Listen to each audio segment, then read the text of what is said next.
ठीक है गाइस, वापस आ जाइए लेक्चर में। ये देखिए, और ये पहले लिख दिया। पहले अपन ने बैक्टीरिया के बारे में पढ़ लिया पूरा।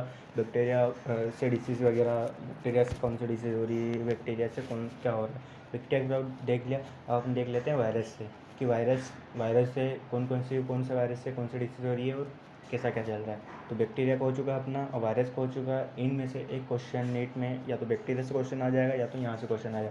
अगर आप कहीं पर टेस्ट वगैरह दे रहे हो और तो वहाँ पर भी दोनों में से ही क्वेश्चन आ ही जाएगा।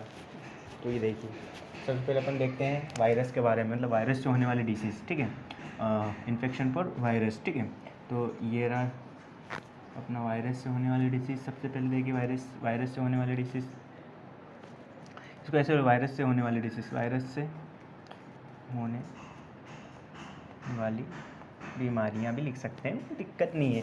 इसके बाद में देखिए हेपेटाइटिस बी। ज़्यादा नॉर्मली इसमें ज़्यादा वैसे नाम नहीं, जैसे बैक्टीरिया की अपन ने बात करी थी कि बैक्टीरिया में बहुत ज़्यादा नाम लेने की ज़रूरत पड़ रही थी अपन को। कैसे कि भाई ये बैक्टीरिया, जैसे कि टाइफाइड ले लिया तो टाइफाइड में साल्मोनेला टाइफी अलग बैक्टीरिया, थोड़ा अलग नाम आ चुका। लेकिन इसमें ज़्यादातर ऐसा नहीं है। इसमें कुछ चीज़ें ऐसी है जो उसके, जैसे कि कोई डिसीज़ है तो उससे रिलेटिव वायरस का ही नाम रख दिया गया। वायरस में ज़्यादा वो नहीं है, लेकिन आपको पता है कि वायरस कैसा क्या है। तो देखिए हेपेटाइटिस बी वायरस।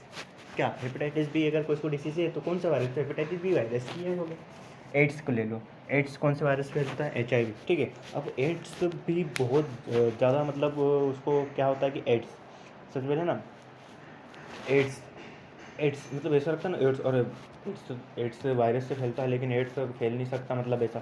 तो एड्स भी फैलता है। कैसे फैलता है?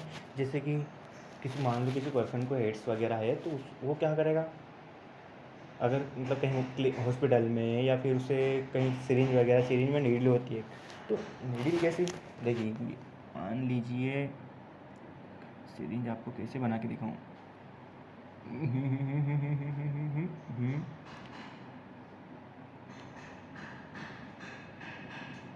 हाँ, इसको नीडल मान लीजिए। ये ऊपर की एक नीडल रहती है, ये सिरिंज है, ये ऊपर की एक नीडल रहती है। अगर ये पेशेंट को प्रीक है, मतलब ये किसी एड्स वाले पेशेंट को प्रीक है, तो हो सकता है अगर वो डॉक्टर या किसी और को प्रीक हो गए तो उसके मतलब ब्लड का एक्सचेंज या प्रीक से भी फैल सकती है। बहुत सी ऐसी चीज़ें जो आगे मैं आपको और बताऊँगा। आगे नॉर्मली बता देता हूँ क्या है क्या नहीं।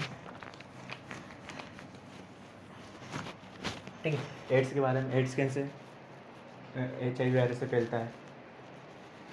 वैसे एड्स का फुल फॉर्म तुमको पता है? एड्स का फुल फॉर्म पता हो तो कमेंट में फेंक के मारो।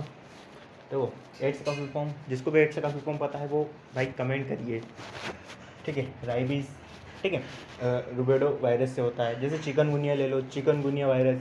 ठीक है, डेंगू वायरस ले लो, फ्लावी। ठीक है, अब डेंगू कौन से वायरस से फैल रहा है? तो फ्लावी वायरस। ये भी एक अच्छा क्वेश्चन जनरल के लिए, मतलब डेंगू कौन सा वायरस? तो फ्लावी वायरस से फैल रहा है। और मार्सेल्स रूबेला वायरस से फैल रहा है। और अगर मम्पू की बात करें जाए तो फिर इसमें जो पारामिक्सो वायरस, अगर उन पे की बात किया जाए तो पारामिक्सो वायरस।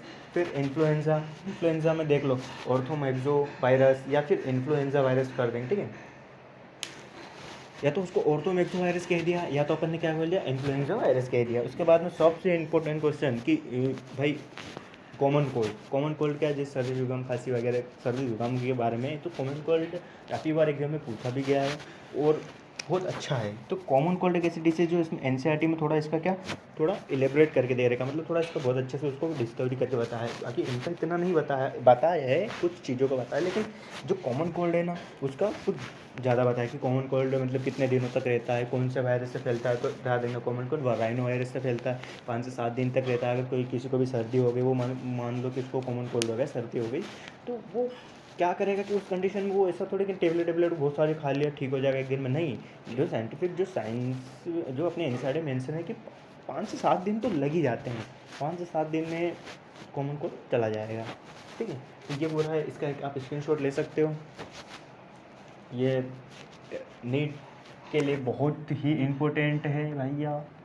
नीट और कॉम्पिटिशन, जैसे कि वेटनरी वगैरह ले लो, या तो फिर अपन वेटनरी ले लिया अपन ने ज़्यादा, फिर जो भी कंपटीशन एग्जाम होती है जैसे PNST ले लिया, GNM वगैरह ले लिया, तो उसमें भी क्या ये क्वेश्चन पूछे जाते हैं। इससे कुछ भी क्वेश्चन एक रिलेटिव आ जाता है क्योंकि ये NCERT से वो है। तो आप ज़रा इसका स्क्रीनशॉट ले लीजिए, मैं भी फिर इसे करता हूँ।